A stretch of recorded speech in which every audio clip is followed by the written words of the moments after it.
Good afternoon, my Real News Midday TV family. Welcome back to the channel for another news update. And in the news this afternoon, 89-year-old man gone missing in St. Andrew. 89-year-old Augustus Morgan, otherwise called Sonny, of Burnside Valley Red Hill, St. Andrew, has been reported missing since Wednesday, November 11. He is of dark complexion, slim build, and about 162 centimeters or 5 feet 4 inches tall. Reports from the Red Hills police are that about 7 a.m. Morgan was last seen at home. His mode of dress at the time he went missing is unknown. All efforts to locate him have so far been unsuccessful. Anyone knowing the whereabouts of Augustus Morgan is asked to contact the Red Hills Police Station at 876-945-8270, the 119 police emergency number, or the nearest police station. Police searching for persons behind major guns and ammo find at wharf. Police investigators are continuing to dig through clues as they search for individuals locally and overseas who are involved in Wednesday's seizure of several guns and over 2,000 rounds of ammunition at the Kingston Wharf in barrels shipped from the United States. According to the official reports, 3 fully assembled firearms, a cache of gun parts including pistol slides, rifle barrels, and magazines, and 2,819 rounds of assorted ammunition were stashed in 5 barrels labeled as containing groceries and clothing. Processing throughout Wednesday night revealed that the gun parts can assemble an additional 39 weapons, sleuths said, noting that the seizure followed intelligence and partnerships among the Firearms and Narcotics Investigation Division and the Jamaica Customs Agency's Contraband Enforcement Team. According to the head of the FNID, Senior Superintendent of Police Samuel Blake, the seizure is a significant blow to the organized criminal underworld. This find is a testament to the hard work and dedication of our team and demonstrates the effectiveness of collaboration between local law enforcement agencies in disrupting the flow of illegal firearms and ammunition into our country. It comes at a critical time just before the Christmas season, and we are committed to keeping our communities safe. This seizure is a significant step in that direction, he said, noting that FNID continues to work with local and international law enforcement agencies to determine the players behind the shipment. For its part, the Jamaica Customs Agency said the contrabands were detected during routine operations aimed at identifying anomalies within shipments to the island, a task particularly challenging during the high-traffic Christmas season. The seizure is significant as it speaks to our continued thrust to place a huge dent in organized crime and ultimately to prevent it, the agency said. Clarendon Municipal Corporation meeting ends abruptly as the PNP councillors demand the mayor's resignation. Thursday's sitting of the Clarendon Municipal Corporation ended abruptly after a stalemate developed following a demand by People's National Party councillors for Mayor Joel Williams' resignation. This call follows the re-election of PNP councillor Delroy Dawson, who won the by-election in the Inontown division in November. Dawson secured his seat by defeating the Jamaica Labour Party's Suzette Barton by a margin of 54 votes, polling 1,646 votes to Barton's 1,592. That win has caused a tie between the PNP and the JLP in the municipal corporation. However, the PNP councillors are pushing to have a mayor installed from their side, given that they won the popular vote. Cian Barneswell, the minority leader in the corporation, has accused the mayor of cherry-picking sections of the Local Governance Act to his advantage. Barneswell said the PNP is prepared to take the matter to court. Anguished mom blames hospital for pregnant teen's death, demands justice.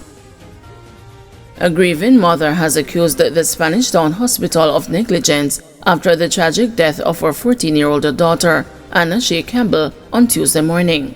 The devastated family staged a protest outside the hospital, claiming that the medical staff's reluctance to perform a C-section contributed to the young girl's demise during childbirth. Christine Campbell, the mother of the deceased, recounted the painful ordeal, alleging that despite her explicit consent for a cesarean section, hospital personnel insisted on a natural birth. I signed the forms. I begged them to do the C-section, but they refused. They told me everything would be fine, and now my baby is gone, she said with tears in her eyes. Campbell, described by her mother as a pretty little girl who made a mistake, became pregnant after a relationship with a 15-year-old boy. While the authorities are aware of the circumstances, a charge of statutory rape cannot be enforced due to both the parties being minors.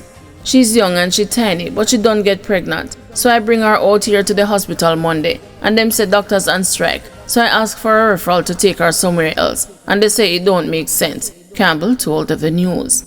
She admitted to taking her daughter back home, but said the teen was showing signs of extreme discomfort, so she took her back to the hospital. The elder Campbell expressed outrage at the hospital's handling of her daughter's case, emphasizing that the family's pleas for urgent surgical intervention were ignored. She was in so much pain. They kept telling us to wait, that the baby would come naturally. But when it didn't happen, they still delayed. Why didn't they listen to me? My daughter could have been saved. Now they are saying she had a long and hard labor. The mother's anguish was echoed by other family members who joined the protest outside the hospital. Holding signs demanding accountability, they called for an independent investigation into Anna Shea's death. This is not just about my daughter, the elder Campbell said. How many more young girls have to die because the system failed them? Medical professionals at the Spanish Town Hospital have yet to provide an official response to the allegations, though hospital sources suggest that the case is under review. As Christine Campbell struggles to come to terms with her daughter's death, she is determined to seek justice.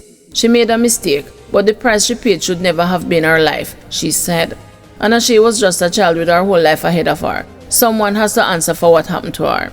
The family has indicated they intend to pursue legal action if necessary and hope their ordeal will spur changes in how vulnerable patients are treated.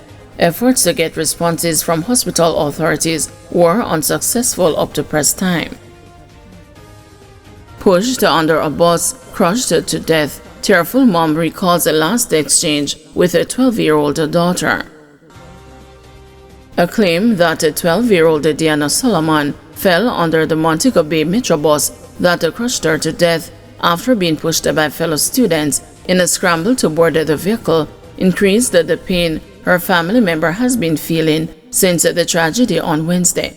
Right now, all of us break down, Diana's mother Antoinette Shaw told the news on Thursday, adding that their house doesn't feel like a home. The children said she was pushed, that they were rushing to go into the bus. That's how she ended up under the bus, and the bus drive with her under it, added a tearful Shaw, who also revealed that Diana, her fifth child, did not want to go to school Wednesday morning.